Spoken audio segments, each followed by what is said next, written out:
말씀은 요한복음 7장 31절입니다.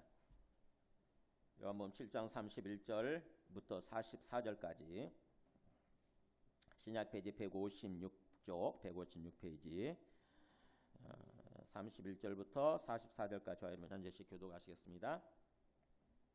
무리 중에 많은 사람이 예수를 믿고 말하되 그리스도께서 오실지라도 그 행하실 표적이 이 사람이 행한 것보다 더 많으랴 하니 예수에 대하여 무리가 수군거리는 것이 바리새인들에게 들린지라. 대제사장들과 바리새인들이 그를 잡으려고 아랫사람들을 보내니 예수께서 이르시되 내가 너희와 함께 조금 더 있다가 나를 보내신 이에게로 돌아가겠노라. 너희가 나를 찾아도 만나지 못할 터이요 나 있는 곳에 오지도 못하리라 하시니 이에 유대인들이 서로 묻되 이 사람이 어디로 가기에 우리가 그를 만나지 못하리요. 헬라인 중에 흩어져 사는 자들에게로 가서 헬라인을 가르칠 터인가. 나를 찾아도 만나지 못할 터이요 나 있는 곳에 오지도 못하리라 한 이 말이 무슨 말이냐 하니라. 명절 끝날 곧 큰 날에 예수께서 서서 외쳐 이르시되 누구든지 목마르거든 내게로 와서 마시라. 나를 믿는 자는 성경의 이름과 같이 그 배에서 생수의 강이 흘러나오리라 하시니 이는 그를 믿는 자들이 받을 성령을 가리켜 말씀하신 것이라. 예수께서 아직 영광을 받지 않으셨으므로 성령이 아직 그들에게 계시지 아니하시더라. 이 말씀을 들은 무리 중에서 어떤 사람은 이 사람이 참으로 그 선지자라 하며 어떤 사람은 그리스도라 하며 어떤 이들은 그리스도가 어찌 갈릴리에서 나오겠느냐. 성경에 이르기를 그리스도는 다윗의 씨로 또 다윗이 살던 마을 베들레헴에서 나오리라 하지 아니하였느냐 하며 예수로 말미암아 무리 중에서 쟁론이 되니 그 중에는 그를 잡고자 하는 자들도 있으나 손을 대는 자가 없었더라. 아멘. 앉으시기 바랍니다.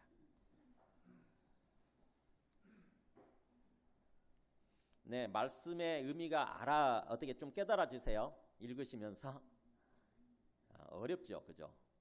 아까 찬송하시면서도 아멘 하면 되세요? 찬송가 가사에 맞춰서? 네, 한 분이 대답하셨어요. 네. 우리가 진짜로 살아계시는 주님을 제대로 믿고 우리가 구원받아서 삶을 살면 찬송가 부를 때도 가사에 우리의 마음이 실리게 돼요. 자연스럽게. 가사가 하나하나 이렇게 마음에 다가오면서 아멘, 아멘 하거든요, 속으로. 아멘이란 말은 진실로 그렇습니다, 이런 뜻이에요. 진실로 그렇습니다, 아멘이란 말이. 그러니까는 찬송을 부르면서도 찬송가 가사 하나하나가 아멘, 진실로 그렇습니다, 그렇습니다, 그렇습니다, 이렇게 동의합니다, 이런 생각이 들면서 찬송을 하게 되는 거죠. 그러면은 찬송가 부르실 때 그 찬송가 가사에 우리의 마음이 실리면서 우리 마음이 주님께로 올라가는 거예요. 그래서 심령의 제물이라고 그래요. 우리 심령을 제물로 받으시는 것입니다. 그러니까는 예배라고 하는 것은 일종의 우리 구약식으로 얘기하면 제사 드리는 거거든요. 제사. 우리 내이기에 제사 지내는 거 나오잖아요. 내이가 제사 신학이잖아요. 근데 내이가 어렵고 또 제사가 나오다 보니까는 우리 안 읽잖아요. 그죠? 대부분 내이기를 막 성경 통독하다가도 내이기만 나오면은 어려우니까 건너뛰고 막 그러지 않습니까? 근데 사실은 내이기가 구약 말씀 중에서 가장 핵심이에요. 가장 핵심. 왜냐하면은 제사를 예배로 바꿔서 생각을 해보세요.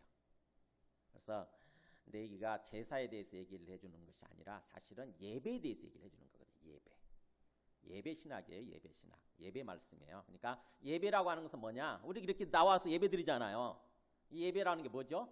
종교 행사가 아니라 살아계시는 주님을 만나는 시간이에요. 살아계신 주님을 만나서 주님과 영적으로 서로 교통하는, 영어로 커뮤니케이션이라고 그러죠. 영어로 서로 소통하는 시간이에요. 소통하는, 주님과 함께. 그러면은 우리의 심령이 치료되어지고 회복되어지고 주님의 은혜로 충만하게 되는 거죠. 우리 사랑하는 사람 만나서 카페에서 만나서 차 한잔 마시면서 대화를 해보세요. 그럼 우리 굉장히 지치고 막 힘들었다가도 뭔가 회복되잖아요. 그렇듯이 우리가 살아계시는 주님을 이렇게 예배 시간을 통해서 만나고 교제하게 되면은 우리의 심령이 치유되고 회복되는 시간이거든요. 그러니까 예배가 너무너무 중요하죠. 사실은 주님이 예배를 위해서 우리를 부르셨어요. 사실은요. 예배를 위해서. 그러니까는 항상 우리가 이렇게 정기적으로 주일날마다 와서 정기적으로 예배 드리지만 우리의 삶 자체가 사실은 예배예요. 우리 삶 자체가. 주님과 교제하기를 원하신다는 것입니다. 주님께서. 우리와 함께 사랑하고 그렇게 교제하는 삶을 주님께서 원하시는 거예요. 그러니까는 우리가 정말 살아계시는 주님을 진정으로 믿고 참 주님께 나와서 이렇게 예배 드린다고 하는 것이 얼마나 중요한지, 얼마나 큰 특권인지 우리가 누릴 수 있는 큰 은혜인지를 알고 찬송할 때도 가사 하나하나를 생각하면서 찬송을 하고, 그 다음에 뭔가 이렇게 말씀을 들을 때도 뭘 말씀하고자 하시는가, 주님이 정말 진짜 말씀하고자 하는 게 뭔가, 이렇게 거기다 초점 맞춰서 질문하면서 예배를 말씀을 듣는 거예요. 자, 오늘 말씀을 보면은요, 오늘 말씀 보면은 읽으시면 좀 어려우실 텐데 요한복음이 좀 어려워요. 왜냐하면 영적 세계를 얘기하기 때문에, 영적 세계, 이 보이지 않는 영적 세계 있잖아요. 영적 세상, 이거를 얘기하기 때문에 요한복음이 쉬운 것 같은데 이상하게 어려워요. 말이 딱 그 말이 맞아. 쉬운 것 같은데 어려운 성경 말씀이 요한복음이에요. 요한복음. 피상적으로 알려고 그러면 그냥 쉽고요. 그런 얘기지, 뭐 그런 내용이 있지, 이렇게 되고, 속에 깊은 어떤 영적 세계의 진리를 깨닫고자 하면은 어렵습니다. 근데 진짜 주님을 제대로 알고 영적인 눈을 뜨게 되면 요한복음 말씀이 진짜 그야말로 은혜가 폭발하는 그런 어떤 그 은혜의 샘이 되는 거예요. 요한복음 말씀이. 그래서 신학자들도 대부분 보면은 마지막에 가장 연구하고 싶은 말씀이 요한복음이다, 그렇게 얘기를 해요. 우리 김세인 교수님이 그렇게 얘기를 하더라고요. 자기가 마지막에 평생을 걸고 말씀을 연구하고 싶은 말씀이 요한복음이라고 그렇게 말씀을 하시더라고요. 그분은 바울 신학 전공하셨거든요. 로마서. 자, 오늘 말씀만 보면은요, 요한복음, 우리가 한 달 만에 다시 요한복음으로 돌아왔으니까 요한복음 19번째인데, 요한복음이 뭘 말씀하고자 하는 거냐면은, 우리 요한복음 마지막 결론적으로 20장 31절에 나와요. 요한복음이 뭘 얘기하고자 하는 건지. 그래서 우리가 요한복음을 가지고 예배를 드리면서 궁극적으로 우리가 어디에 도달해야 되냐면, 한번 보세요. 요한복음 20장 31절. 뭐 성경 펴시는 분들은 펴시고요. 펴기 힘드신 분들은 이 앞에 있습니다. 이렇게 한번 읽어볼까요? 시작. 오직 이것을 기록함은 너희로 예수께서 하나님의 아들 그리스도이심을 믿게 하려 함이요, 또 너희로 믿고 그 이름을 힘입어 생명을 얻게 하려 함이니라. 자, 요한복음을 기록한 목적. 그러니까 우리가 요한복음을 통해서 우리가 얻어야 되는 거, 도달해야 될 목표가 뭐냐? 두 가지죠. 첫째는 예수님을 믿는 건데, 예수님을 어떤 분으로 알고 믿냐? 하나님의 아들 그리스도시라고 하는 거. 예수가 하나님의 아들 그리스도라고 하는 거를 요한복음을 통해서 잘 알아야 돼요. 잘 깨달아야 돼요. 그리고 그렇게 믿어야 돼요. 요한복음의 목적이에요. 그러니까 하나님의 아들이다, 그 말은 뭐예요? 하나님이란 뜻이에요. 하나님. 그러니까 태초에 온 세상을, 이 세상을 창조하시기 전에, 태초부터 계시면서 하나님 아버지와 함께 계시면서 온 세상을 창조하셨어요. 이 세상을 창조하신 분이세요. 그리고 우리를 지으신, 우리 생명의 주인이시죠. 예수님이 그런 분이래요. 예수님이 창조주, 조물주, 하나님이시래요. 근데 그분이 이 땅에 인간의 모습으로 오신 거예요. 예수라고 하는 인간의 모습으로 오신 거예요. 왜 오셨냐? 그리스도가 되기 위해서. 그리스도는 구원자란 뜻이에요. 우리를 구원해 주시기 위해서 오셨다는 거예요. 그러니까 하나님의 아들이신 분이 하늘에 계시다가 이 땅에 우리를 구원하시기 위해서 이 땅에 오셨다고 하는 거예요. 그게 예수님이라는 것입니다. 여러분 잘 믿어지세요? 쉽지 않잖아요, 이게요. 왜냐하면 이게 엄청난 얘기하는 거거든요. 그야말로 천지개벽할 얘기하는 거 아닙니까? 가만히 생각해 보면은 뭔가 그때 당시에 예수님이 30살에서 33살 이렇게 공생애 활동하실 때 청년이죠. 오늘날 식으로 얘기하면 청년. 근데 그런 분이 하나님의 아들, 하나님 조물주, 창조주이시다? 와, 이게 엄청난 얘기하는 거예요. 그런데 사실이 그렇대요. 사실이. 어떻게 그걸 믿을 수 있느냐? 바로 요한복음이 그렇게 믿도록 하기 위해서 요한복음이 기록됐다고 하는 것입니다. 오직 이것을 기록하면, 사실은 그 앞에 30절에 뭐라고 되어 있냐면은 예수께서 제자들 앞에서 이 책에 기록되지 아니한 다른 표적도 많이 행하셨으나, 그러니까 이 요한복음에 기록되지 않은 다른 표적들이 많이 있다는 거예요. 표적들이. 근데 오직 이것만을 기록한 이유는 그런 뜻이에요. 그러니까 예수님이 공생애 3년 동안 하시면서 엄청난 표적들을 많이 행하셨죠. 그래서 요한복음에 기록되지 않은 표적들이 마태, 마가, 누가복음에는 많이 나오잖아요. 그죠? 많이 나오죠. 근데 요한복음은 7가지만 기록해 놓고 있어요. 7가지 표적. 그것을 가지고 예수가 하나님의 아들이시라고 하는 거, 그래서 그리스도라고 하는 것을 우리가 알아야 된다는 것입니다. 7가지 표적 혹시 기억나세요? 우리 지금 7장 하고 있는데 앞에 지금 그 5번째 표적까지 지나갔어요. 첫 번째 표적이 뭐였냐면은 물을 포도주로 바꾼 사건이에요. 말도 안 되는 거거든요. 그죠? 물에다가 뭘 섞는다거나 그러지 않았어요. 섞지 않고 그냥 맹물이었는데 그냥 포도주로 바뀌어버린 거예요. 그래서 이것을 통해서 예수님이 그냥 우리가 똑같은 인간이 아니라 뭔가 범상치 않은 능력, 신적인 능력을 갖고 계신 분이구나 하는 것을 우리가 이제 알 수 있는 거, 짐작을 유추를 할 수 있는 거예요. 그 다음에 두 번째 표적은 뭐냐? 죽어가던 어떤 그 왕의 신하의 아들을 살려주신 거예요. 고쳐주신 거예요. 거의 죽어가고 있었거든요. 근데 순간적으로 그냥 말씀만으로 치료해 주신 거예요. 그리고 또 세 번째 표적은 뭐냐면 38년 된 병자, 완전 고질병 환자죠. 만성병 환자지, 만성. 우리도 38년 그 정도 된 30년 이상 갖고 있는 병 갖고 있는 계신 분들 계시죠? 근데 그거를 어떤 의사도 치료를 못했는데 예수님이 그냥 말씀만으로 치료해 주신 거예요. 그냥 말씀만으로. 그래서 두 번째, 세 번째 표적이 그 병을 고쳐주신 건데 그것만을 갖고도 또 우리가 깊이 생각하게 되는 거죠. 도대체 예수는 어떤 분인가 하는 거예요. 예수가 어떤 분인가. 그 다음에 또 네 번째 표적이 뭐냐? 우리가 잘 알고 있는 오병이어 표적이거든요. 오병이어. 그러니까는 오병이어면 뭐냐면 떡 5개, 조그만 거예요. 조그만 떡 5개, 그 다음에 생선 2마리. 어린아이가 싸운 도시락이에요. 한 어린아이가 싸운 도시락이에요. 근데 그 도시락 1인분을 가지고 무려 몇 명을 먹이냐면 성경에 나오잖아요. 남자 성인들만 5,000명을 먹이는 거예요. 5,000명. 거기에 여자들도 있었고 아이들도 있었으니까 대충 짐작하면은 한 15,000명 이상을 먹인 거예요. 완전 뻥튀기 한 거죠. 그죠? 어린아이의 도시락 하나를 가지고 15,000명을 먹였다니까요. 이게 거짓말이거나 아니면 사실이면 엄청난 일이 벌어진 거예요. 그러면 그렇게 하신 예수님이 도대체 누구냐는 거예요. 예수님이. 인간이면 그렇게 할 수 없잖아요. 그죠? 인간이면. 그 다음에 또 5번째 표적은 뭐냐면은 물이 바다 위를 걸으신 거죠. 바다 위를. 보면은 성경 보면은 대충 한 4km 정도, 4km 이상을 걸어오시거든요.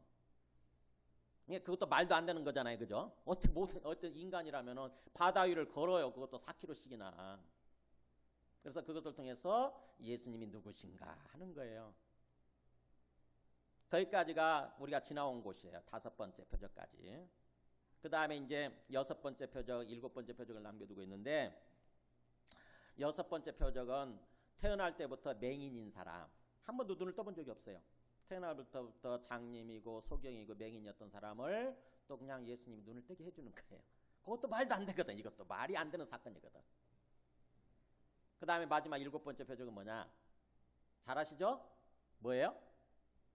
요한복음 11장에 나오는 죽은 나사로를 살리는 사건.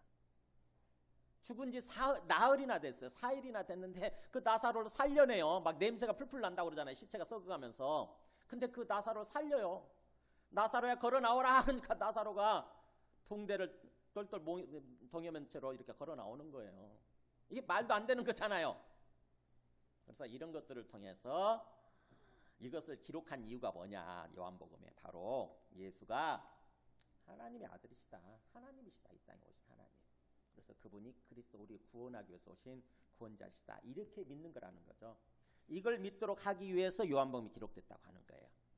그러니까 우리가 예수님 믿는다고 하면서도 진짜 그렇게 예수님을 하나님의 아들 하나님으로서 그래서 내 앞에 살아계시는 주님이신 거죠. 지금도 내 앞에 그분이 죽고 부활하셔가지고 지금 하늘에 살아계시잖아요. 근데 살아계시는 그 주님으로 믿는 것에 있어서는 그렇게 안 되는 사람들이 있어요. 그냥 교회 다니는 것만을 가지고 예수 믿고 있다 이렇게 생각을 하는 거죠. 난 교회 다녀봐. 이렇게 교회 다니다. 나 있거든. 근데 성경에서 말씀하는 믿음은 그 정도가 아니에요. 살아계시는 주님을 믿는 거, 살아계신 주님 앞에 서 있는 거, 이거거든요. 있는 거. 그렇게 믿도록 하기 위해서. 그 다음에 그렇게 믿으면 두 번째 뭐예요? 요한복음을 통해서 얻는 게? 네, 너희로 믿고 그 이름을 힘입어서 생명을 얻게 하리 함이니라. 이 생명이 뭐겠어요? 우리 육체적인 생명이 말하는 거 아니라, 우리 육체적 생명이 이미 있으니까 육체적인 생명 말하는 게 아니라 우리 영의 생명, 영적 생명, 우리 속에 있는 영이 살아난다는 것입니다. 영이 생명을 얻는다는 거예요. 그러면 그 영이라고 하는 건 뭐냐? 하나님과 함께 소통할 수 있는 그 생명이 되는 거예요. 하나님과 서로 대화하고 교제하고 하나님과 함께 소통할 수 있는 생명, 그게 영입니다. 그게 영. 예수님을 믿으면 그게 영의 생명을 얻는다는 거예요. 그래서 그 다음부터 하나님과 함께 하는 삶, 하나님과 함께 교제하는 삶을 살아갈 수 있게 된다는 거예요. 엄청난 일이 벌어지는 거죠, 한마디로 보면은. 그래서 그렇게 삶을 살도록 하기 위해서 그렇게 믿고 그렇게 구원받아서 이 땅에서부터 그런 삶, 주님과 함께 걸어가는, 주님과 함께 동행하는 그런 삶을 살도록 하기 위해서 요한복음이 기록됐다는 거예요. 그러니까는 우리가 요한복음을 읽으시면서, 그리고 또 요한복음 말씀을 듣고 이렇게 예배를 드리면서 우리의 신앙생활의 목표, 우리 믿음의 목표가 그렇게 이루어져야 돼요. 이게 예수님이 이 요한복음을 통해서 우리한테 기대하시는 거예요. 아직까지는 뭐 잘 몰라서 그냥 종교활동하는 수준일 수 있습니다. 그냥 교회 왔다 갔다 하고 그냥 그게 믿고 있는 걸로 착각을 하고 그럴 수 있어요. 그러나 요한복음을 통해서 우리가 궁극적으로 저기까지 나아가야 돼요. 그래야 우리가 구원받은 것이고 주님의 목적이 실현되는 거죠. 그렇지 않으면은 그냥 종교 활동하다 끝나버리면 그 구원받지 못한 거예요. 종교 활동하다 끝나버리면. 저는 그렇게 되지 않도록 하기 위해서 이렇게 목에 말에 힘을 줬잖아요. 제가 말에 힘을 줘서 얘기를 하는, 이게 너무 중요하기 때문에. 자, 오늘 말씀 한번 보세요. 오늘 말씀 보면은, 자, 오늘 7장이잖아요. 7장 시작 1절에 보면은 어디서부터 시작이 되냐, 배경이 뭐냐면은 초막절이에요. 초막절. 7장 2절에 나오죠. 유대인의 명절인 초막절이 가까운지라 해가지고 초막절을 중심으로 해서 말씀을 주시게 됩니다. 초막절과 그 다음에 9장 1절에 보면은 그 이제 여섯 번째 표적, 한 번도 눈 떠본 적이 없는 선천성 맹인, 그 사람을 눈을 뜨게 해준 그 여섯 번째 표적을 중심으로 해서 예수님이 어떤 분이신가를 얘기를 하는 거예요. 예수님이 어떤 분이신가, 우리는 예수님을 어떤 분으로 믿고 어떻게 믿고 어떤 삶을 살아야 되는가 얘기하고 있는 게 7장, 8장, 9장입니다. 10장까지죠. 사실은 7장에서 10장까지인데, 자, 초막절에 어떤 일이 벌어지냐면은 한번 그 초막절 앞에 내용 정리된 거 보세요. 이렇게 보여주면, 초막절이라고 하는 것은 이스라엘 달력으로 7월 15일부터 일주일 동안 열리는 거예요. 7월 15일부터. 이 7월 15일이라는 게 우리 태양력으로 가면 한 9월 내지는 10월 정도 이렇게 되면 됩니다. 한 3개월 차이 나니까. 우리가 추수하고 나서 하나님께 예배 드리는 거, 하나님께 제사 드리는 게 초막절이에요. 우리 추석하고 해당이 돼요. 추석하고 비슷합니다. 추석. 그래서 7월 15일부터 일주일 동안 열리는데, 첫째 날 뭐 하냐면은, 첫째 날과 마지막 날에 큰 어떤 집회가 열리는 거예요. 대성에. 첫째 날 뭐냐면 등불을 켜요. 등불. 어디다 켜냐, 이따 그림을 보여드릴게요. 여인의 뜰이라는 곳에다가 4개의 금으로 만든 촛대에다가, 길게 장대예요. 장대에다가 불을 환히 일주일 내내 켜두는 거예요. 그러면 성전이 환해지겠죠. 그 다음에 마지막 날에는 뭘 하냐면은 물을 길어다 부어요. 이 성전에서부터 그 실로암 연못이 있는데, 그때 제가 갔다 왔는데 제가 좀 아리까리해요. 한 2km인가 4km인가 돼요. 거기 떨어진 곳에 가서 물을 길어다가 제단에 갖다 붓는 행사를 하는 거예요. 한번 그림을 보여주실래요? 여기가 성전이에요. 예루살렘 성전인데, 이 바깥에, 이방인들은 바깥에만 머물러야 돼요. 절대 안으로 못 들어가요. 그래서 이방인의 뜰이라고 이렇게 돼 있죠. 그 다음에 첫 번째, 여기는 이 첫째 마당이죠. 이 마당. 여기는 여인의 뜰이라고 그래가지고 아까 말한 거기죠. 여인들은 여기까지 들어갈 수 있어요. 안으로 못 들어가요. 여인들 좀 차별되고 하는 거죠. 여인들은 못 들어가고, 그래서 여인의 뜰이에요. 여기가. 그 다음에 이 안으로 가면 이게 남자들의 뜰이에요. 남자들 뜰. 여기 제단도 있고. 그 다음에 이 안쪽으로 조금 더 안쪽으로 이 계단 있죠. 이 계단 안쪽으로 가면 이게 사제의 뜰이라 가지고 제사장들은 여기까지 들어갈 수 있어요. 제사장들은. 남자들은 또 여기까지만 들어가고 이런 식으로 구분되어 있어요. 철저하게. 그래서 첫째 날 이 여인의 뜰에다가 4개의 금촛대에다가 등불을 단다고 그랬죠. 여기 아마 4개 모퉁이에다가 꽂아서 그렇게 했던 것 같아요. 그래가지고 불을 환히 일주일 동안 켜두는 거고, 그 다음에 마지막 날은 여기 제단 있잖아요. 실로암에 가서 제사장들이 가서 물을 길어와가지고 이 제단에다 갖다 붓는 거죠. 이게 이스라엘 사람들은 그냥 그게 완전히 정해져 있으니까 그냥 그렇게 행사처럼 해왔어요. 일종의 종교 행사처럼 해왔는데 그게 사실은 영적인 의미를 담고 있었다고 하는 것입니다. 영적인 메시지. 그게 이제 성경에 나오는 거예요. 한번 보세요. 37절 보세요. 7장 30절 우리 읽었잖아요. 명절 끝날 곧 큰 날에 그잖아요. 명절 마지막 날에 대성회가 열리는 날에 예수님이 서서 큰 소리로 외쳐서 말씀을 하십니다. 소리 지르시면서 뭐라고 하냐면 누구든지 모든 사람들이 들으라 이거죠. 뭐 누구든지 목마르거든 내게로 와서 마시라. 마지막 날 뭐 한다고 그랬죠? 물을 길에다 갖다 붓는다고 그랬잖아요. 그러니까 그 물이 누구를 의미하는 거냐면 예수님이 주시는 물. 예수님이 주시는 물. 그를 상징하고 있었다고 하는 거죠. 그게 바로 뭐냐면은 38절에 얘기잖아요. 나를 믿는 자는 성경의 이름과 같이, 성경에 이미 기록된 것과 같이 그 배에서 생수의 강이 흘러나오리라 이렇게 말씀하십니다. 그것은 곧 생수의 강은 뭐냐? 39절에 나오죠. 이는 그를 믿는 자들이 받을 성령을 가리켜 말씀하신 것이라. 즉 다시 말하면 뭐예요? 마지막 날 물 길에다 붓는 거는 사실은 예수님을 믿을 때, 그래서 예수님이 주시는 성령을 예표하고 있었다고 하는 것입니다. 이스라엘 사람들은 그거 잘 몰랐어요. 그냥 갖다 종교 행사처럼 그냥 물을 갖다 부었죠. 근데 예수님이 이렇게 말씀해 주시는 그게 바로 사실은 내가 너희들한테 주게 될 성령을 말씀하는 거다. 성령. 그러니까 예수 믿으면 우리 모두가 다 뭐 해야 돼요? 성령 받는 거예요. 성령 받아야 돼요. 그 다음에 또 우리 그 다음에 8장 거기 12절 한번 보세요. 8장 12절. 예수께서 또 말씀하여 이르시되 나는 세상의 빛이니 나를 따르는 자는 어둠에 다니지 아니하고 생명의 빛을 얻으리라.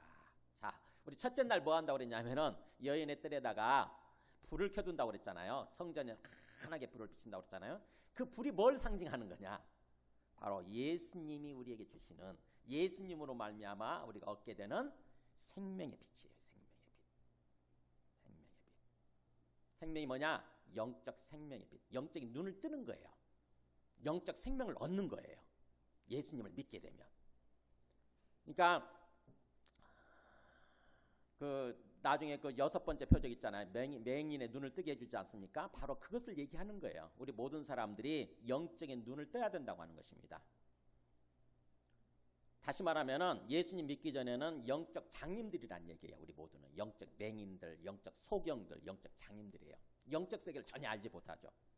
영적 세계를 전혀 알지 못해요. 그저 이 세상이 보이는 게 전부인 줄 아는 거야. 보이는 이 세상이 전부인 줄 아는 거예요. 그래서 우리 육체적인 생명을 가지고 좀 살다가 100년도 못 살고 그냥 끝나면, 죽으면 끝나는 걸로 그렇게 아는 거죠. 우리 인간의 운명이라고 하는 게, 우리 인간의 어떤 숙명이라고 하는 게 그렇게, 그런 것만 전부인 줄 아는 거예요. 우리 인생이라고 하는 게.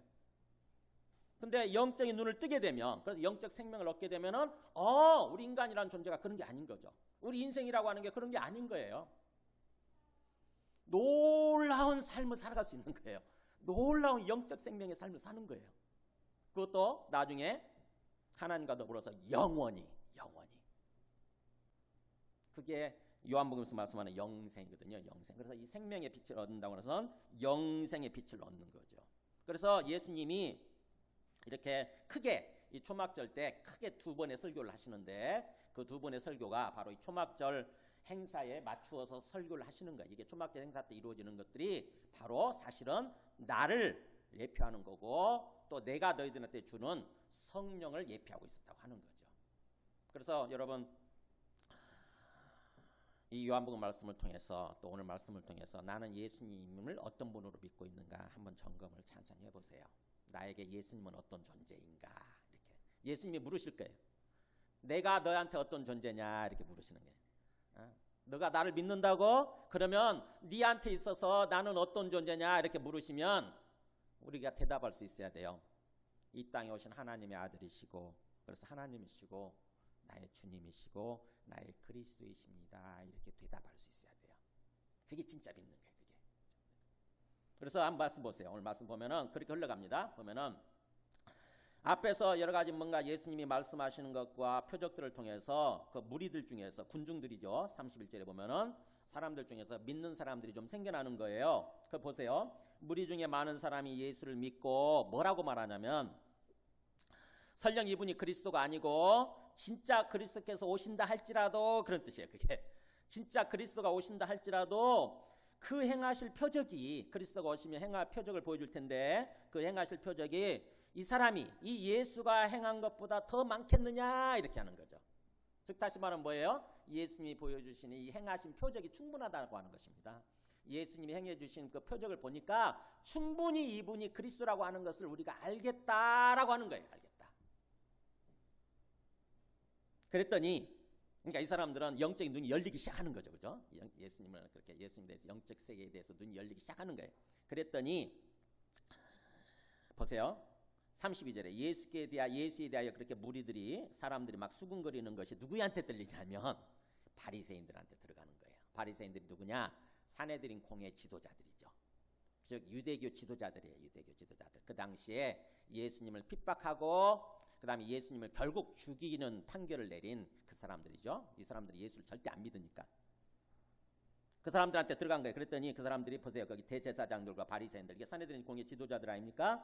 그 사람들이 예수 가만 놔두면 안 되겠다. 이거 예수 잡아 죽여야지. 예수를 죽여야지. 예수한테 사람들이 다 몰려가는 것 같으니까. 그래서 예수를 죽여야 되겠다. 예수 잡아와. 그래가지고 그를 잡으려고 밑에 사람들을 보내는 것입니다. 그랬더니 사람들이 이제 와 있겠죠. 사람들이 그 무리들 속에 속해 있을 거 아닙니까? 그 가운데서 예수님이 말씀하시는 거예요. 다 들으라고. 잡으러 온 사람들도 있지만 여기서 들으라고 얘기하는 거예요. 33절에 얘기하잖아요. 예수께서 이르시되 내가 너희와 함께 조금 더 있다가, 지금은 내가 잡혀가면 안 되고 지금 내가 죽을 때가 아니고 조금 더 있어야 된다는 거예요. 조금 더. 그러니까는 이때가 보세요. 이게 지금 아까 이스라엘 달력으로 7월이라고 그랬잖아요. 초막절이니까. 근데 예수님이 언제 죽으세요? 절기로 얘기하면 어떤 절기에 맞춰서 죽으시는 거죠? 6월절에 맞춰서 죽으시는 거예요. 6월절 절기. 6월절 언제냐? 이스라엘 달력으로 1월 14일이에요. 1월 14일. 그러니까 지금 7월 14일이니까 7월 15일이니까 아직도 6개월 정도 남았어요. 6개월 정도. 예수님은 그러니까 이스라엘의 어떤 절기들이 다 예수님을 예표하고 있는 거니까 아직 6개월 정도 그때 죽어야 되는 거죠. 근데 지금 잡으러 왔잖아요. 그러니까 예수님이 말씀하시는 거예요. 내가 너희와 함께 조금 더 있다가, 지금 내가 잡히면 안 되고 지금 죽으면 안 되고 조금 더 있어야 된다. 그게 하나님의 때다. 하나님의 정하신 때라고 하는 거죠. 그래서 내가 조금 더 있다가 그 다음에 뭐라고 그럽니까? 나를 보내신 이에게 돌아가겠노라. 이렇게 말씀하세요. 나를 보내신 이에게. 이 굉장히 의미가 심장하죠. 나를 보내신 이에게로 돌아가겠다. 이게 무슨 말이에요? 아마 그 사람들은 무슨 말인지 몰랐을 거예요. 근데 예수님의 마음이 뭐라고 생각이 되십니까? 예수님은 조금 더 있다가 십자가에서 죽으시는 거고 못 박혀 죽으시는 거고 그 다음에 죽고 끝나지 않죠. 3일 만에 부활하시게 되고 그 다음에 40일 이후에 하늘로 올라가시잖아요. 그걸 놓고 얘기하는 거예요. 그거. 죽으심과 부활과 승천을 얘기하는 거예요. 근데 그거를 뭐라고 그럽니까? 그냥 죽는 게 아니고, 우리 인간들처럼 그냥 죽고 끝나는 게 아니고 나를 보내신 분한테 내가 돌아가는 거다 이렇게 말씀하시는 거예요. 나를 보내신 분이 계시고 나는 그분한테 또 돌아가는 거야. 그러니까 예수님은 뭐예요? 하늘에서 오셨고, 하늘에 계시다가 오셨고 그 다음에 다시 하늘로 돌아가신다고 하는 것입니다. 그러니까 그것을 통해서 예수님이 어떤 분이라고 하는 걸 말씀하는 거예요. 바로 이 땅에 오신 하나님의 아들이시라고 하는 것을 얘기하는 거예요. 이 땅에 오신 하나님의 아들이시고 그 다음에 나중에 승천하시게, 부활하시고 승천하시게 되면 그 하나님의 아들 자리로 복귀하는 거예요. 하나님의 아들 자리로. 그래서 이 말씀을 통해서 예수님이 자기를 지금 누구라고 암시를 하는 거예요. 나를 누구라고 알아야 된다. 나를 누구로 믿어야 된다. 즉 하나님, 이 땅에 오셨다 가신 하나님의 아들로 믿는 거예요. 하나님의 아들로. 그것을 위해서 요한복음에 이 표적들이 기록된 거예요. 우리 인간이 할 수 없는 표적들. 아, 이분이 진짜 하나님의 아들 하나님이셨구나 이렇게. 그렇기 때문에 보세요. 34절에 너희가 나를 찾아도 만나지 못할 테. 예수님이 그 하나님의 아들 자리로 복귀하게 되면은 이 세상 사람들이 예수님 만날 수 있겠어요? 그잖아요.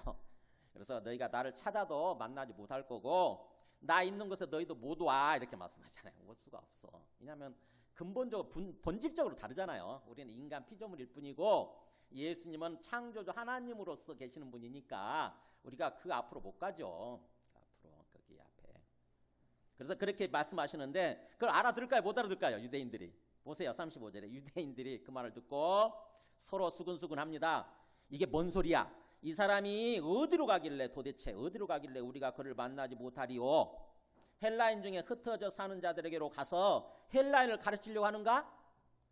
헬라인 중에 흩어진 사람들이 무슨 말이에요? 이게 유대인들이 흩어져 있잖아요. 나라가 망하면서 모든 사람들이 다 이렇게 온 세계로 흩어졌거든요. 그거를 디아스포라 유대인, 흩어진 유대인들이라고 그렇게 말씀하지 않습니까? 아수르에 의해서 멸망하면서 흩어지기 시작하고 나중에 바빌론에 의해서 또 멸망하면서 더 흩어지고 나중에 헬라 제국에 의해서 멸망하고 알렉산더 그 다음에 또 로마 제국에 의해서 멸망하고 막 계속 멸망했잖아요. 계속 멸망하면서 사람들이 다 뿔뿔이 흩어졌거든요. 그래서 유대인들이 뿔뿔이 흩어져서 그렇게 삽니다. 우리들도 옛날에 나라가 망했을 때 일본에 의해서 망했을 때 우리 흩어졌잖아요. 연변 저쪽으로 흩어지고 사할린으로 흩어지고 그 다음에 일본으로 흩어지고 다 세계학적으로 흩어졌지 않습니까? 똑같죠. 그러니까 사람들이 그렇게 이해하는 거예요. 예수가 거기 가서 헬라인들을 상대로 뭔가 가르치려고 하나? 지금 그 얘기한다는 그런 얘기인가? 도대체 나를 찾아도 만나지 못하고 나 있는 곳에도 오지도 못한단 말이야. 이게 무슨 말이야? 이렇게 얘기하잖아요. 그러니까 영적 세계에 지금 눈을 뜨지 못하고 있으니까 이 사람들이 영적 세계에 전혀 영적인 눈을 뜨지 못하고 있으니까 그냥 보이는 세상 관점에서만 생각하는 거예요. 보이는 세상. 그냥 인간적인 관점에서 생각하는 거죠. 육체적인 관점에서만. 도대체 저 예수가 뭔 말하는 거야 지금? 좀 이상하네 뭔가. 이렇게 하는 거죠. 우리도 그래요. 우리도 예수님을 제대로 믿지 못하면은 예수님의 말씀이 이해가 안 됩니다.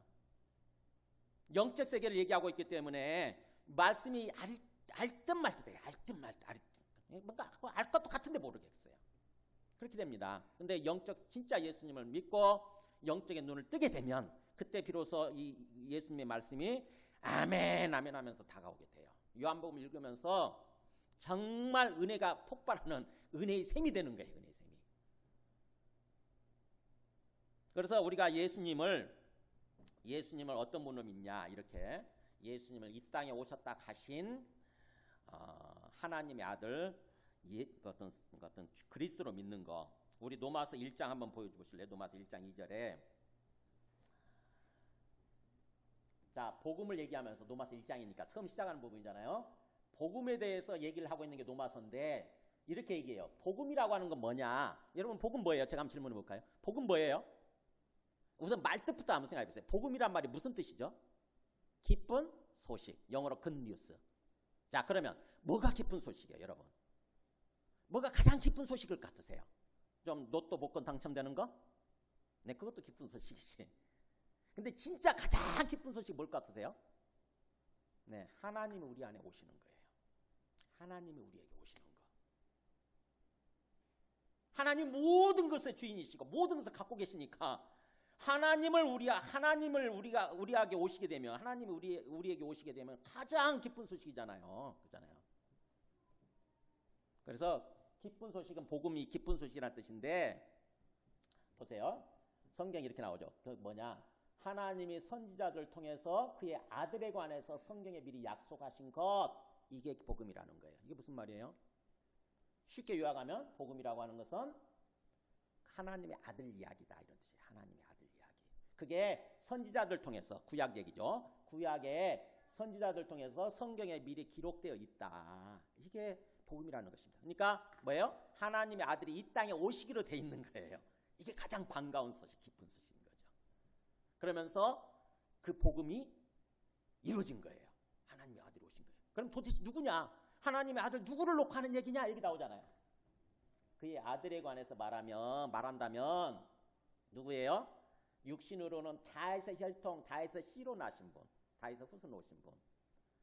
그러면서 성결의 영, 성령에 의해서는 여기 한번 읽어볼까요? 시작. 죽은 자들 가운데서 부활하사 능력으로 하나님의 아들로 선포되셨으니 곧 우리 주 예수 그리스도십니다. 뭐예요? 이분이 죽은 자 가운데서 부활하심으로써 비로소 이분이 하나님의 아들이시라라고 사도들에 의해서 선포되기 전해지기 시작한 거예요. 그러니까 사도들도요, 예수님이 죽으실 때까지만 해도 몰랐어요. 잘 십자가 죽으실 때까지만 해도 그냥 훌륭한 우리 랍비 선생님으로 알았지 이분이 하나님의 아들 창조주 조물주라고는 생각을 못했어요. 그래서 십자가에서 죽으실 때, 잡혀서 죽으실 때 나 살려라 하고, 나도 잡히면 죽을까 봐 나 살려라 하고 제자들 다 도망가 버렸거든요. 근데 예수님이 부활하셨을 때 부활하신 것을 보고 죽음을 이겼잖아요. 그죠? 이 세상에 부활의 존재 아무도 없잖아요. 부처님도 죽고 끝났어요. 마음에도 죽고 끝나고 다. 근데 예수님만이 3일 만에 딱 부활하시더니 40일 동안 계시다가 40일 후에 하늘로 올라가시잖아요. 제자들이 보는 앞에서. 그걸 보고 제자들의 영적인 눈이 확 열린 거예요. 완전히.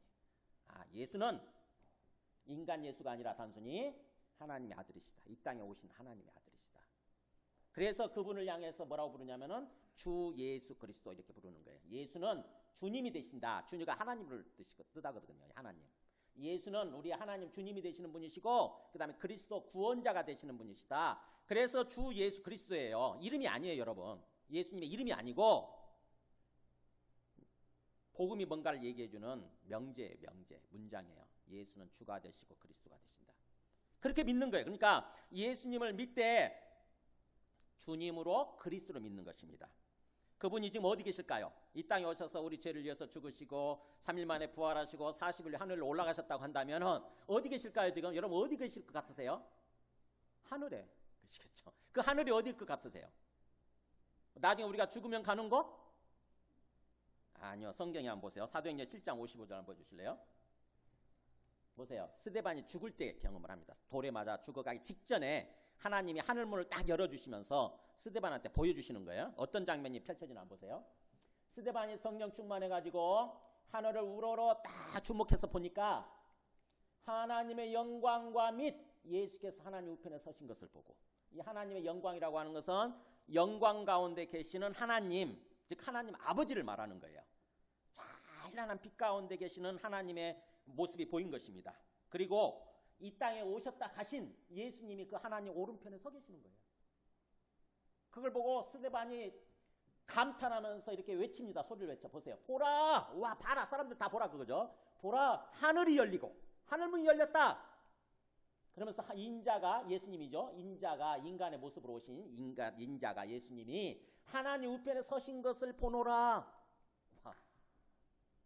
그러니까 스데반이 하나님, 평소에는 우리가 똑같이 구름만 보이고 파란 하늘만 보였을 텐데 결정적인 순간이잖아요. 지금 스데반이 돌에 맞아 죽어가는 상황이니까 결정적인 순간이니까는 이 영적 세계의 문을 열어주시는 거예요. 하나님이 하늘문을 쫙 이렇게 딱 커튼 치듯이 열어주시니까 스데반의 눈에, 우리가 똑같은 사람인데 스데반의 눈에 뭐가 보이냐면은 그 앞에 하나님의 영광스러운 모습이 보이고 보좌가 있고 그 오른편에, 저로서는 이쪽이지만 여러분은 이쪽이죠. 하나님의 영광이 딱 계시고 하나님을 중심으로 말하는 거예요. 하나님 중심으로 오른쪽에 예수님이 딱 그 자리에 계시는 거예요.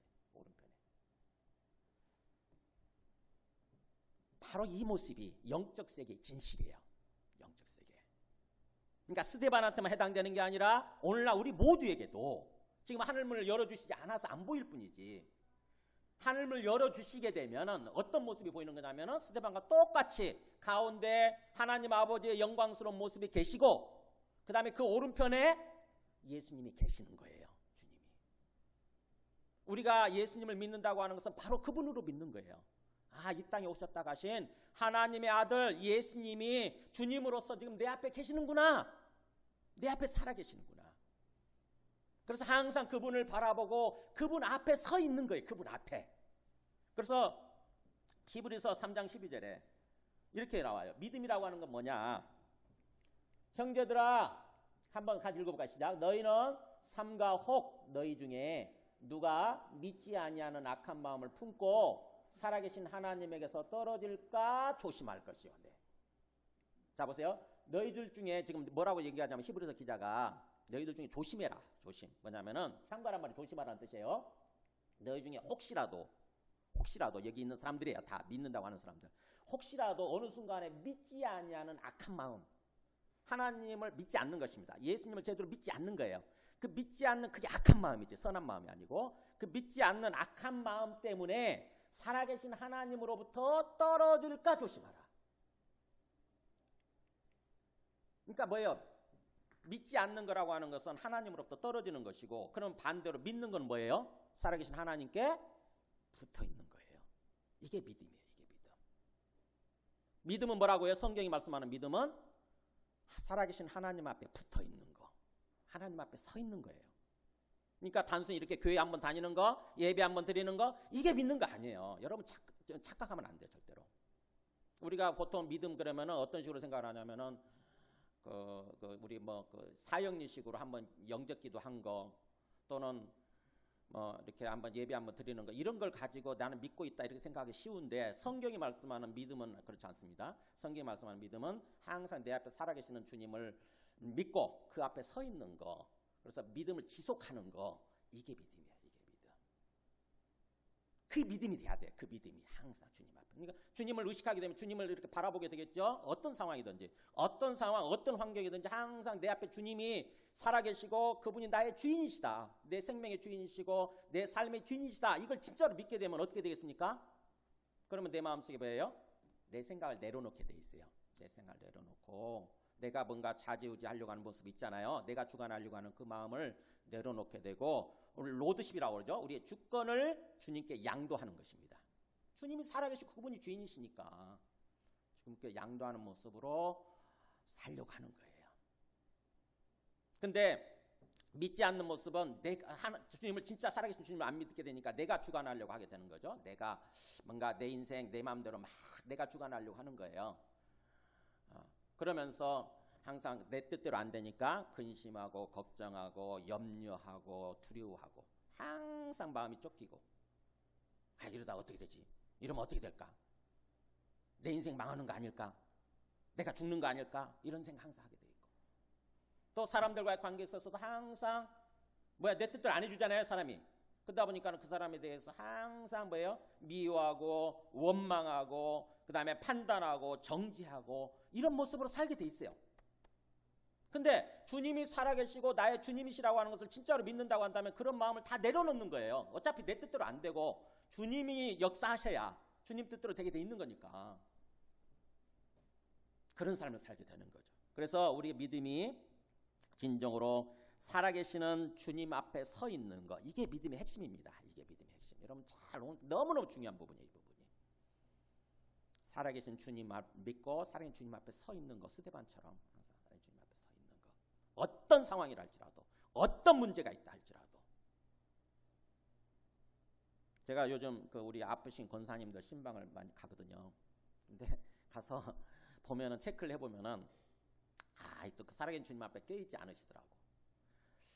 참 그야말로 그냥 이렇게 침대에 누워 계시고 좀 운동하는 시간 빼놓고는, 또 재활 훈련하는 시간 빼놓고는 이렇게 침대에 누워 계시니까 뭐 할 수 있어요? 우리가 앞에 계시는 주님 바라보고 기도할 수 있는 시간인데, 그잖아요. 충분히 주님과 교제하고 주님께 기도할 수 있는 엄청난 시간이 주어졌는데 그걸 안 하시는 거예요. 그냥 멍하니 시간 보내시는 거죠. 텔레비전만 보고 멍하니. 그게 뭐예요? 우리가 평소에 교회 다닐 때는 주님을 믿는 것 같았지만 진짜 믿음이 아니었던 거죠. 우리 믿음이.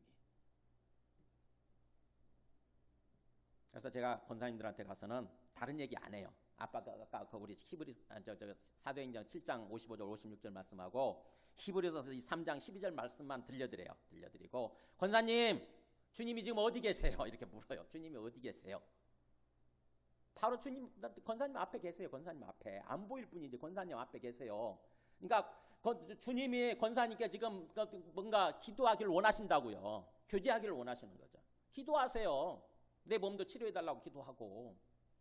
얼마나 좋아요. 시간 엄청 많이 주어졌는데. 그래서 그렇게 말씀 들려드리고 기도하면요, 말귀를 알아들으시는 권사님은 눈물 글썽글썽 하시고 막 그래요. 글썽글썽 하시고. 마지막에는 그 말씀도 못 하시는 뇌졸중으로 좀 쓰러지셔가지고 중풍이죠. 쓰러지셔가지고 말씀도 못 하시고 사람도 잘 못 알아보시는 그 권사님이 윤덕성 권사님 마지막에 제가 나올 때 권사님 다시 올게요. 그랬더니 처음으로 고마워요 그러시더라고. 주님을 바라보 순간적으로 뭔가 깨달으신 거예요. 믿음 잘 생각하시 바랍니다. 믿음은 살아계신 주님 앞에 서 있는 거예요. 요것만 이루어져도 제가 볼 때 요것만 이루어져도 그 사람이 믿음의 삶을 살더라고. 제가 수십 년 동안 지금 말씀을 전하는 거잖아요, 설교를. 근데 수십 년 동안 많은 말씀을 전했는데 이게 진정으로 믿음을 가르쳐주지 못함으로써 그냥 그야말로 뭐 지식적으로만 알고 실제 믿음의 삶을 살지 않더라고요, 사람들이. 근데 이것만 얻어도 정말 살아계신 주님 앞에 서 있는 거 요것만 얻어도 그분이 진짜 구원받고 이 땅에서 구원의 삶을 살게 되더라고요. 자, 그 다음에 그래도 한 가지 더 보겠습니다. 그렇게 예수님이 어떤 분이시라고 하는 것을 이렇게 알고 믿어야 된다고 하는 얘기를 하시고 이 땅에 오셨다 가신 하나님의 아들이신 거죠. 지금 우리 앞에 살아계시는 주님이신 거예요. 그렇게 믿어야 된다고 말씀을 하시고 그 다음에 그렇게 믿고 나서 이제 뭐 해야 되냐 37절 나오죠. 명절 끝날에 곧 예수님이 서서 뭐라고 하냐면은 누구든지 목마르거든 내게로 와서 마시라. 나를 믿는 자는 성경의 이름과 같이 그 배에서 생수의 강이 흘러나오리라. 자, 우리 거기 38절 같이 한번 읽어볼까요? 시작. 나를 믿는 자는 성경의 이름과 같이 그 배에서 생수의 강이 흘러나오리라. 굉장히 상징적이죠. 자, 예수님을 믿는다면 우리가 뭐 해야 되느냐? 성령을 받아야 되는 거예요. 성령. 그 성령은 뭐냐? 생수의 강이라는 것입니다. 생수의 강. 생수가 뭐예요? 우리를 살리는 물이잖아요. 그죠? 생명수예요. 생명수. 그러니까 예수님을 믿게 되면 우리가 성령을 받게 되는데 우리가 성령을 받게 되면 그 성령이 우리 안에 어떤 역할을 하냐면은 생명수를 터뜨리는 거예요. 생명수를 터뜨리는 거예요. 우리가 살아나는 것입니다. 우리의 영이 살아나고 우리의 몸이 살아나고 우리의 삶이 살아나는 거예요. 우리의 가정이 살아나요. 성령으로 인해서. 그래서 예수님 믿게 되면 모든 사람들이 반드시 성령을 받아야 되고 그 다음에 성령을 받게 되면은 그러면은 어떤 삶을 사느냐? 자연스럽게 성령의 인도하심을 따라서 삶을 살려고 해야 돼요. 성령의 반대는 뭐냐? 우리가 익숙해 있는 육신을 따라 사는 삶이에요. 육신이라는 게 뭐냐? 제가 우리 주보에 벌써 몇 주째 써놓고 있는데 우리 오늘 주보도 거기 써놨죠. 밑에서 본문 밑에 세 번째 줄에 보면은 육신 해가지고 뭐라고 되어 있습니까? 거기 어렵죠. 처음 보는 단어죠. 사르크스. 이게 헬라어를 영어로 제가 쓰는 거예요. 사르크스라고 하는 단어인데 무슨 뜻이냐면 타락한 본성이에요. 타락한 본성. 우리 본성이 우리 본성. 인간성, 인간적인 본성. 근데 그게 하나님 앞에서는 타락하고 부패해 있거든요. 그러니까 성령을 따라 사는 삶의 반대는 뭐냐면은 육신을 따라 사는 삶, 본성을 따라 사는 삶이에요. 본성을 따라. 그래서 본성을 따라 살면 어떻게 되느냐? 우리 갈라디아서 5장 13절 말씀 있을 거예요. 한번 보여줘 보세요. 갈라디아 5장 13절 보면은 네, 여기 보세요. 갈라디아서 육신을 따라 살지 말고 성령을 따라 살아라고 하는 이 갈라디아서 5장에 나오거든요. 집중적으로 나오고 5장 6장에 나오고 로마서는 7장 8장에 집중적으로 나와요. 굉장히 중요한 말씀이니까. 보세요. 형제들아 너희가 자유를 위하여 부르심을 입었으나 그러니까 죄로부터 마귀의 손아귀로부터 우리가 자유를 얻었죠. 예수님을 믿었더니 우리 영혼의 자유가 주어졌어요. 그랬더니 그러나 그 자유를 가지고 육체 갈라디아서는 육체라고 되어 있고 로마서에서는 육신으로 되어 있는데 똑같은 말이에요. 사르크스. 육신의 기회를 삼지 말고 오직 사랑으로 서로 종노릇하라 이렇게 하면서 우리 잘 알고 있는 말씀이죠. 16절. 내가 이르노니 너희는 성령을 따라 행하라 그리하면 육체 내지는 육신의 욕심을 이루지 아니하리라 이렇게 돼 있어요. 그러니까 성령을 받게 되면 예수님 믿고 반드시 성령 받아야 되고 성령을 받게 되면 그 다음에 우리의 삶이 육신을 따라 살면 안 되고 성령을 따라서 살아야 된다는 거예요. 말이 어렵죠, 여러분? 왜 어려운 줄 아세요? 성령을 한 번도 본 적이 없거든. 성령을 만져본 적도 없어. 그러니까 성령이란 게 어렵죠. 영이니까 당연하잖아요. 눈에 보이는 것도 아니고 손에 만질 수 있는 것도 아니고 근데 영이거든요. 실제거든. 그러니까 여러분이 이게 어려운 게 뭐냐면은 영적 세계에 대해서 뭔가 성령 충만 뭔가 방언을 해봤다거나 아니면 기도했더니 예수님의 이름으로 기도했더니 병이 치료됐다거나 뭔가 이런 걸 해본 사람들은 성령이라고 하는 것에 대해서 딱 실체적으로 알아요. 근데 한 번도 그런 거 없이 그냥 지식적으로 신앙 알고 이렇게 그냥 습관적으로 신앙생활 해온 사람들은 성령이라는 말이 뭔지를 몰라요. 그리고 육신도 당연히 모르죠. 육신은 내 몸뚱아리 아닌가? 이렇게 생각하죠. 내 몸뚱아리 육체 내 몸뚱아리. 그렇게 오해하고 있는 사람 참 많아요. 근데 육체 내지는 육신이라는 말은 내 몸뚱아리가 아니고 그 속에 있는 본성, 우리 본성. 그래서 본성을 따라 사는 게 아니고 성령을 따라 사는 거예요. 본성을 따라 살면은 자연스럽게 내 인간성이잖아요. 내 인간적인 본성을 따라 사는 거니까 항상 아까도 말했던 것처럼 근심하고 걱정하고 염려하고 사람들에 대해서 미워하고 원망하고 분노하고 판단하고 정지하고 항상 우리 마음에 평안이 없어요. 평안이 없고 기쁨이 없어. 기쁨이 항상 쫓기고 항상 불안하고 그런 삶을 살아가게 돼 있어요. 근데 주님이 주님이신 것을 믿고 주님이 부어주시는 성령을 받게 되면 그래서 성령을 따라서 삶을 살게 되면 내 마음속에 평안이 주어져요. 1차적으로 평안이 주어지고 기쁨이 주어지고 환경이 어려운데도 불구하고 이상해 평안이 주어지고 기쁨이 주어져요. 그게 성령을 따라 사는 삶이에요. 그러니까 우리가 예수님을 믿고 구원받아서 삶을 산다고 한다면은 그런 삶을 사는 것입니다. 철저하게. 그래서 이렇게 나오잖아요. 그 자유를 육체의 기회를 삼지 말고 육신의 기회를 삼지 말고 또다시 우리는 자유가 주어졌으니까 육신에게 기회를 주지 말고 이제는 뭐예요? 성령의 인도하심을 따라서 사랑으로 종로 타는 삶. 내가 성령의 인도하심을 따라 살게 되면 자연스럽게 삶의 모습이 구체적인 모습이 뭘로 나타나냐면 다른 사람들을 사랑하는 모습으로 나타나요. 하나님을 사랑하고 그 다음에 내 이웃을 사랑하고 이런 모습으로 나타나게 돼 있어요. 그게 하나님께서 원하시는 게 그거거든요. 우리를 이끌고 가시는 방향이.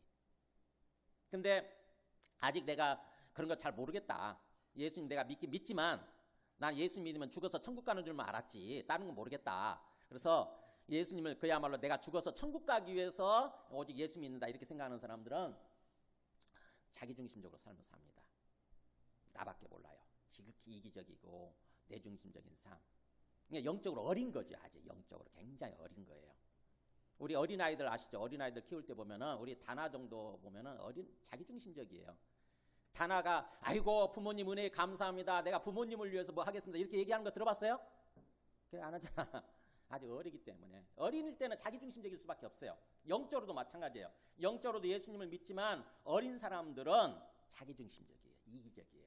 근데 조금 영적으로 이제 성장이 되고 성숙이 되어지면은 다른 사람들 향해서 좀 눈이 열립니다. 다른 사람을 향해서 다른 사람은 어떻게 정말 제대로 잘 살고 있나? 내가 좀 도와줄 거 없나? 내가 사랑해 줄 거 없나? 이렇게 보게 돼요. 그러면서 내 마음속에 또 하나님을 향해서 주님을 향해서 사랑하는 마음이 자꾸 가득해지게 돼요. 그래서 주님이 궁극적으로 말씀하신 거 있잖아요. 너는 마음을 다하고 뜻을 다하고 힘을 다하여 주 너의 하나님을 사랑하라. 이게 느껴지는 거죠. 이게. 전에는 저도 뜬구름 잡는 것처럼 느껴졌어요. 하나님이 어떻게 하나님을 그렇게 사랑해? 잘 모르겠는데. 근데 그렇게 하나님과 살아계신 주님과 인격적으로 교제하면서 삶을 사니까 이제 제 마음속에 하나님을 향해서 그런 마음이 채워지더라고요. 진짜 인격적으로 실제적으로 사랑하는 거예요. 하나님을 향해서. 그냥 관념적이 아니에요. 추상적이 아니에요. 주님은 그렇게 삶을 살기를 원하시는 거예요. 말씀을 정리합니다. 정말 우리가 살아계시는 주님을 믿고 주님 앞에 서서 주님과 교제하고 교통하면서 주님과 함께 동행하는 삶을 사는 거, 그게 믿음의 본질이고요. 그 다음에 또 그렇게 믿고 우리가 구원받았다고 한다면은 이 땅에서 구원의 삶의 본질은 성령의 인도하심을 따라서 사랑하는 삶으로 나타나는 거예요. 사랑하는 삶을 사는 거예요. 그래서 마지막 말씀 보여줘 보세요. 마지막이지. 갈라디아서 5장 앞에 보세요. 우리가 성령으로 믿음을 따라 의의 소망을 기다리노니 그리스도 예수 안에서는 사랑으로서 역사하는 믿음뿐이니라. 말이 되게 어려운데 이렇게 해요. 성령으로 믿음을 따라, 그 말은 믿음에서 나오는 성령으로 이런 뜻이에요. 내가 진짜 살아계시는 주님을 믿었더니 주님이 우리 안에 성령을 계속 부어주시는 거예요. 그러면 그 성령의 인도하심을 따라서 뭐예요? 사랑으로서 역사하는 거, 사랑으로서 행동하는 거, 이런 뜻이에요. 역사란 말이 행동한다는 뜻입니다. 이게 사랑으로서 행위로 나타내는. 그러니까 믿음에서 나오는 믿음을 통해서 뭐예요? 내가 진짜 믿음을 갖고 있을 때 사랑으로 사랑하는 삶을 살아가는 거죠. 하나님 사랑, 이웃 사랑하는 삶. 자, 이것을 통해서 여러분 내 신앙의 수준, 내 신앙의 단계를 잘 점검을 하세요. 정말 나는 살아계신 주님을 믿고 있는가? 그리고 주님 앞에 서 있는가? 항상. 또 하나, 내가 성령을 받았고 성령의 인도하심을 따라서 삶을 살려고 하고 있는가? 아니면 그냥 본성이 이끌고 가는 대로 본성한테 내 방치해 둔 채 그렇게 삶을 살고 있는가? 내가 또 성령의 인도하심을 따라서 정말 다른 사람들을 사랑하려고 하는 그런 모습으로 나타나고 있는가? 이게 전부예요. 이게 성경이 말씀하고 있는 전부예요. 이게 성경 전체가. 근데 이게 이런 개념이 정리되어 있지 않으면은 그냥 막연하게 습관적으로 그냥 형식적으로 종교 활동하는 그런 모습 하다가 인생을 끝내버리는 게 되는 거죠. 이게 화석화되는 거죠. 일종의 화석화되는 게 우리 신앙이. 그래서 오늘 보면은 제가 이제 시간이 많이 지났기 때문에 그 말씀 부분을 못 나누지만 그렇게 주님을 믿지 않고 고정관념 속에 사로잡혀 가지고 살아가는 사람들 나오잖아요. 앞에서도 그 바리새인들, 대제사장들 나왔지만 우리 그 40절부터 쭉 나와요. 40절부터 마지막 52절까지가 그런 고정관념에 사로잡혀 가지고 영적인 눈을 뜨지 못하고 본성의 입각에서 사망의 삶, 죄와 죽음의 삶을 살고 있는 사람들 이야기예요. 그 얘기는. 우리의 고정관념을 다 내려놓고 예수님에 대해서 내가 알고 있다고 하는 거 이것도 다 내려놓고 오직 말씀의 길을 기울이고 말씀을 통해서 정말 있는 그대로 예수님을 알아야 돼요. 있는 그대로. 그래서 예수님을 주님이 원하시는 대로 정말 살아계신 주님을 믿고 살아계신 주님으로 믿고 그 앞에 서 있어야 되는 거죠. 그 앞에 그렇게 평생 사는 거예요. 그게 이 땅에서의 구원의 삶이에요. 구원의 삶. 그러니까 죽어서 천국 가는 게 전부가 아니고 구원의 개념이 이 땅에서 하나님과 관계가 회복되어져서 하나님과 함께 삶을 사는 것, 그게 구원이에요. 그게 구원. 하나님 없이 살다가 이제 하나님 있이 사는 거, 하나님과 함께 사는 거, 이게 성경이 말씀하는 구원이고 요한복음에서 말씀하는 영생의 삶이에요. 영생의 삶.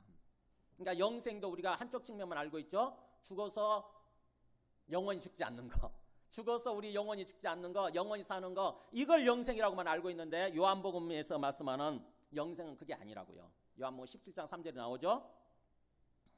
영생은 나오잖아요. 다 잘 찾아주셨네. 뭐라고 되어 있습니까? 한번 읽어볼까요? 시작. 영생은 곧 유일하신 참 하나님과 그가 보내신 자 예수 그리스도를 아는 것이니이다. 주어가 뭐예요? 영생은. 수로가 뭡니까? 아는 것입니다. 영생은 아는 거예요. 안다는 말은 알아가는 거예요. 인격적으로 교제하면서 인격적으로 누군가를 알아가는 거. 누구를 알아가는 거냐? 하나님과 하나님 아버지와 그분이 보내신 예수라고 하는 그리스도를 인격적으로 교제하면서 하나님이 이런 분이셨구나. 예수님이 이런 분이셨구나. 이러면서 내 마음속에 자꾸 알아가는 거. 이게 영생이라는 거죠. 이게 영생의 삶. 그러니까 우리가 생각하는 영생하고 많이 틀리잖아요. 개념이. 그래서 다시 한번 참 예수 믿는다는 게 뭔가, 예수 믿고 구원받아서 삶을 산다고 하는 게 어떤 것인가 찬찬히 생각해 보시기 바랍니다.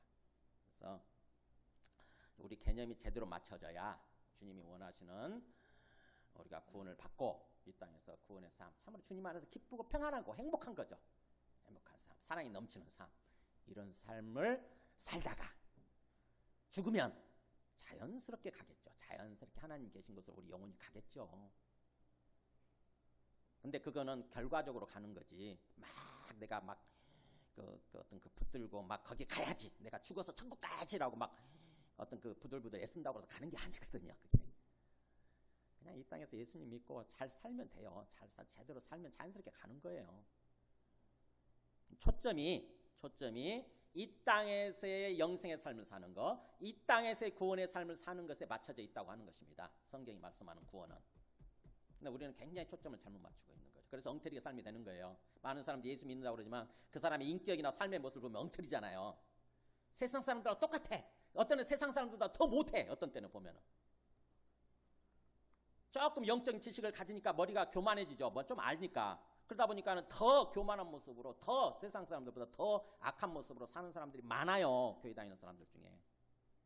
그러다 보니까는 그 예수 믿지 않는 세상 사람들로부터 욕을 얻어먹고 돌팔매질을 당하는 거예요.